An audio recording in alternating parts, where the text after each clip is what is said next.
Hello दोस्तों, नमस्कार। मैं सुनील ठाकुर और आप देख रहे हैं management and motivational centre by Sunil Thakur. हमारे चैनल में एक बार फिर से आपका स्वागत है।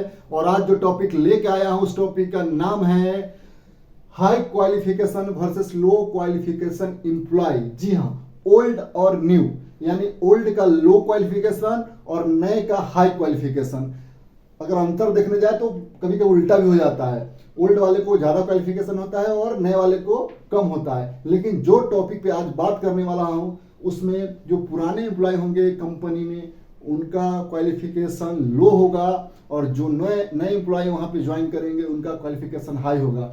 और जिसमें मान लीजिए जैसे कोई पुराना एम्प्लॉय है, 2 साल 3 साल 4 साल 5 साल कंपनी में पुराने वो एम्प्लॉय है और नए एम्प्लॉय का ज्वाइनिंग होता है और उस समय एक सांप और नेवला, यानी सांप और जो सिपनोर का जो खेल दोनों एम्प्लॉय में स्टार्टिंग होता है, बहुत ही मजेदार होता है। आपने भी कहीं कहीं एक्सपीरियंस लिया होगा इस चीज का, और मैं बहुत सारे कंपनी में काम किया हूं, उसके एक्सपीरियंस के आधार पर इस टॉपिक लेके आया हूं। उसमें गलती नए एम्प्लॉय क्या करते हैं और पुराने एम्प्लॉय क्या गलती करते हैं, ये दोनों गलती को आज खुलासा करने जा रहा हूं। अगर आप लोग इसमें अगर मान लीजिए कि ऐसे सिचुएशन में फंसते हैं या पढ़ते हैं तो कैसे बचा जा सकता है। मान लीजिए अगर नए एम्प्लॉय आएंगे, अगर आपका क्वालिफिकेशन ज़्यादा होगा जहाँ पे पुराने एम्प्लॉय का क्वालिफिकेशन कम होगा, तो उस सिचुएशन में क्या होना चाहिए। या फिर आप पुराने हैं और क्वालिफिकेशन हाई है और नए वाले को क्वालिफिकेशन लो है, तो उस सिचुएशन में क्या होना चाहिए। आज जो बात कर रहा हूँ, ओल्ड एम्प्लॉय का क्वालिफिकेशन लो है और न्यू एम्प्लॉय का क्वालिफिकेशन हाई है। जैसे मान लीजिए कोई पुराना एम्प्लॉय कंपनी में काम कर रहे हैं और जो ओल्ड है, जैसे डिप्लोमा हो गए, आईटीआई हो गए, और नए एम्प्लॉय वहां पे ज्वाइनिंग हो गए डिग्री वाले, जैसे बीटेक हो गया, ग्रेजुएशन हो गया। फिर हो सकता है कि जो पुराना एम्प्लॉय होंगे वो आईटीआई होंगे या 10th होंगे या ओनली ग्रेजुएशन होंगे, और नया वहां पे ज्वाइन करेंगे तो डिप्लोमा वाले होंगे, हो सकता है आईटीआई वाले होंगे, या फिर ग्रेजुएशन विद सॉफ्टवेयर स्किल। जी हाँ, जैसे आजकल बहुत सारा छोटे छोटे कोर्स चलते हैं सॉफ्टवेयर का, जैसे टैली हो गए, अगर आप डिजाइन में जाएंगे तो ऑटोकैड हो गया, सॉलिड वर्क्स हो गया, बहुत सारे, मतलब आजकल हर ग्रेजुएशन के बाद उनका क्वालिफिकेशन में कुछ छोटे छोटे सॉफ्टवेयर स्किल होते हैं। जैसे पुराने एम्प्लॉय ग्रेजुएशन होंगे और नए एम्प्लॉय एमबीए वाले होंगे। तो इस दोनों में सिचुएशन में क्या बनता है और सांप नेवला का खेल आखिर चालू क्यों होता है, कारण क्या है। सबसे पहला मुख्य कारण क्या है कि जो पुराने एम्प्लॉय 4 साल से 5 साल से काम करते हैं और एक नया एम्प्लॉय जिसका क्वालिफिकेशन उनसे हाई है, गौर से आप सुनिएगा, मैं ये नहीं बोला कि हाई है, उनसे हाई है, तो उस सिचुएशन में क्या होता है कि पुराने एम्प्लॉय को थोड़ा भय हो जाता है, डर हो जाता है कि मेरा क्या होगा, मेरा रुतबा का क्या होगा, मेरा शोहरत यहाँ पे जो है बना हुआ उसका क्या होगा। जो नए एम्प्लॉय हाई ज़्यादा क्वालिफिकेशन वाला आ गया तो वो अपना क्वालिफिकेशन छुपाने का कोशिश करेगा उस जगह पे, और आपको हमेशा नीचे, मतलब जो नए एम्प्लॉय आएंगे जो हायर क्वालिफिकेशन वाले, उसको नीचे दबाने का वो कोशिश करेंगे। कोशिश करने में क्या क्या वो गलती करेंगे से बताता हूँ आपको। जैसे आप ज्वाइन किए कुछ दिनों, हर कंपनी में एक्सपीरियंस अलग अलग होता है। आप जहाँ से काम करके उस कंपनी में गए हैं, सेम वैसा एक्सपीरियंस कभी कभी नहीं होता है। वहाँ पे आपको कुछ दिन तक कुछ ऐसे काम को सीखना पड़ता है, तो उसमें कुछ गलतियां हो जाती हैं। तो एकदम वो जैसी आप गलती किए, जो पुराना एम्प्लॉय होगा उसको कैच करेगा और तुरंत अपने मैनेजर तक या जो कंपनी का जो सेट होगा, ऑनर होगा, मालिक होगा, डायरेक्टर होगा, वहाँ तक वो बात पहुँचाने का ट्राई करेगा और कोशिश करेगा, और 100% करेगा ही। दूसरा, आप में अगर स्लो लर्निंग प्रोसेस एबिलिटी होगा, यानी आपको जो सीखने का स्किल थोड़ा स्लो होगा, जल्दी क्विक आप नहीं सीख पाएंगे, तो भी जैसे आपका लेट होगा तो जो आपका पुराना वहाँ एम्प्लॉय होगा आपसे जो कम क्वालिफिकेशन वाला होगा, इस चीज़ को भी ध्यान रखेगा और ये चीज़ भी पूरे कंपनी में माहौल बनाने का कोशिश करेगा, ट्राई करेगा, और आपको नीचा दिखाने का पूरा भरजस वो 100% प्रयास करेगा। तीसरा, आपको लेट कमी और आप जल्दी कभी गए या टाइम पर निकल जाते हैं, टाइम पे आकर के निकल जाते हैं, तो इस चीज़ पे जैसे ही आपका किसी दिन लेट हुआ या महीना में 4-5 दिन लेट हो गए, उस चीज़ को भी पकड़ करके आपको उस बात का आगे, मतलब पूरे कंपनी में फैलाने का कोशिश वो एम्प्लॉय करेगा। अगर आप इस तरह से काटते काटते लगभग 1 साल काट दिए, तो जब आपका सैलरी इंक्रीमेंट का टाइम होगा, वहाँ भी उसका एकदम ध्यान गौर से होगा, किसका साहब के द्वारा, मैनेजर के द्वारा डायरेक्टर के द्वारा कितना सैलरी इंक्रीमेंट किया जाता है। तो इस चीज़ पे आपको काफ़ी ध्यान रखना पड़ेगा। हम यहाँ पे जो बात कर रहे हैं दोनों पक्ष के साथ रखते हुए बात कर रहा हूँ। ये जो पुराने वाले का जो खेल है वो मैं आपको उजागर किया हूँ। दूसरा एम्प्लॉय, जैसे कभी कभी क्या होता है कि नए एम्प्लॉय पुराने एम्प्लॉय होते हैं, बहुत अच्छे होते हैं, जो भी पढ़ा लिखा एम्प्लॉय बाद में आता है 2 साल 4 साल के बाद, उनसे वो सीखने का ट्राई करते हैं, कोशिश करते हैं कि उनसे मतलब कुछ अच्छा सीखूं।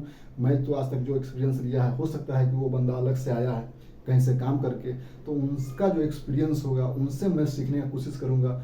बहुत सारे ऐसे एम्प्लॉय होते हैं, तो वहाँ पे जैसे नई एम्प्लॉय का ज्वाइनिंग होता है और ज़्यादा क्वालिफिकेशन वाला का हो जाता है, तो फिर वो गलत तरीका कभी कभी मतलब रुतबा वहाँ दिखाने का ट्राई करते हैं। मान लीजिए उसमें वो गलत क्या करते हैं, जैसे उनका लर्निंग, जो पुराने एम्प्लॉय होंगे उनको वो काफ़ी नीचा दिखाने का कोशिश करेंगे। वो अपने आप को समझेंगे कि मेरे पास ज़्यादा क्वालिफिकेशन है, भले यहाँ 4 साल 5 साल से वो काम कर रहा है लेकिन मेरा क्वालिफिकेशन हाई है। और वो कुछ ऐसी बातें होगा जो उनको 3 महीना 4 महीना के बाद उनकी बातें आगे गुप्तचर की तरफ पहुंचाने का कोशिश करेंगे। जी हाँ, आपने सही सुना, गुप्तचर। जो पहले के राजा महाराजा गुप्तचर रखते थे, उस तरह से बेचारा पुराना एम्प्लॉय वहाँ पे सेट हो चुका है। कुछ गलती कुछ मिस्टेक उनसे भी होता है, तो उनकी बात को मालिक ऑनर डायरेक्टर तक 3 महीने 4 महीने के बाद जो नए एम्प्लॉय वहाँ ज्वाइन होते हैं वो पहुँचाने लगते हैं। तो ये गलत बात है। दोनों आदमी को मतलब कि गलती नहीं करनी चाहिए। आगे क्या होता है, वो अपना क्वालिफिकेशन का रुतबा दिखाने लगते हैं और अपना पावर दिखाने लगते हैं, तो दोनों का मतलब एक दूसरे में जमता नहीं है। और इस सिचुएशन को काफ़ी हद तक मालिक को मालूम होता है, डायरेक्टर को मालूम होता है। तो दोनों का जो खेल होता है वो काफ़ी वहाँ से बैठे बैठे वो लोग देखते रहते हैं, किसका क्या हुआ किसका नहीं हुआ।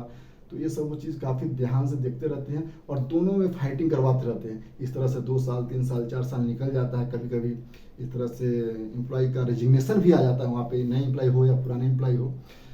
तो हमेशा जो झेलना पड़ता है वो एम्प्लॉय को ही झेलना पड़ता है। तो मालिक लोग वहाँ देखते रहते हैं और दोनों को मतलब कि मज़ा उठाते रहते हैं। तो ऐसा सिचुएशन ना बनना चाहिए। होना क्या चाहिए कि जैसे मान लीजिए कि पुराना कोई एम्प्लॉय है, उनसे आप भले ही आप ज़्यादा पढ़ा लिखे हो, तो उनके अंदर जो एबिलिटी है, उन वहाँ जो काम कर चुके उनका जो एक्सपीरियंस है, उनसे आप सीखने की काफ़ी ट्राई कीजिए, काफ़ी कोशिश कीजिए। और जो नए एम्प्लॉय वहाँ पे ज्वाइन हो रहे हैं, अगर आप पुराने वहाँ पे और आपसे ज़्यादा क्वालिफिकेशन वाले हैं, कहीं अच्छे एक्सपीरियंस से वो आए हैं, तो उनसे भी धीरे धीरे आप उनकी जो अच्छाइयाँ हैं, जो उनका स्किल है, धीरे धीरे उनसे सीखने का आप कोशिश कीजिए। और दोनों आदमी मिल करके कंपनी को अच्छे से हैंडल कीजिए, कंपनी को आगे लेकर के जाइए। कंपनी का ग्रोथ होगा तभी आप दोनों का वहाँ पे ग्रोथ होगा। नहीं तो अगर आप सांप नेवेले का खेल खेल रहे हैं दोनों आदमी 2 साल से 3 साल से 4 साल से 5 साल से, तो कंपनी तो ग्रोथ कर ही रहा है, आप दोनों का कभी न कभी किसी एक आदमी का वहाँ से पत्ता साफ हो जाएगा सांप नवेला का खेल में। इसलिए काफ़ी सावधानी पूर्वक प्राइवेट नौकरी में क्या होता है, कोई बहुत सारे एम्प्लॉय आजकल लोन लेकर के रखते हैं, उनका ईएमआई रहता है। और पुराना अगर एम्प्लॉय वहाँ पे हैं तो वो अपना मतलब काफ़ी कोई घर ले लिया हुआ है, कोई नए एम्प्लॉय है वो भी घर लिए हुए हैं और वहाँ ज्वाइनिंग करते हैं। तो इस तरह के लोगों पे एक बोझ होता है। तो इस बोझ का ज़्यादा मतलब कि फ़ायदा न उठाते हुए आप लोग अच्छे से वहाँ काम कीजिए। दोनों आदमी दोनों एम्प्लॉय एक दूसरे से मिलजुल करके इनका जो अच्छाई है उनसे सीखे, उनका जो अच्छाई है उनसे सीखे। और जिसमें ज़्यादा स्किल रहेगा वो तो आगे बढ़ेगा ही, वो चाहे पुराना एम्प्लॉय हो या फिर नया एम्प्लॉय हो। स्किल आपके अंदर जितना होगा उसी स्किल का प्राइवेट कंपनी, उसी हुनर का पैसा देती है। ठीक है, तो आप जहाँ भी आप काम कर रहे हैं, अगर इस तरह का सिचुएशन आए तो मिलजुल करके दोनों आदमी को आपस में बातचीत करके एक सही पटरी पे, यानी जो जॉब होगा दोनों आदमी का जो रिस्पॉन्सिबिलिटी दिया जाएगा उसको धीरे धीरे आगे बढ़ा करके लिया जाए। इसमें कंपनी का भी ग्रोथ होगा, फिर आपका भी ग्रोथ होगा। अगर नई एम्प्लॉय को ज्वाइनिंग करता है कोई मालिक या कोई कंपनी, तो वहाँ पे आदमी की मतलब ज़रूरत रहता है तभी करता है प्राइवेट कंपनी में, ऐसे नहीं करता। इसलिए पुराने अगर एम्प्लॉय आप है तो वहाँ डरिए मत। यह देखिए कि यहाँ पे किसी आदमी की ज़रूरत थी, हमसे नहीं हो पा रहा था, इसलिए नए आदमी को लेके यहाँ पे लाया गया है। ठीक है, वीडियो देखने के लिए बहुत बहुत नमस्कार, धन्यवाद।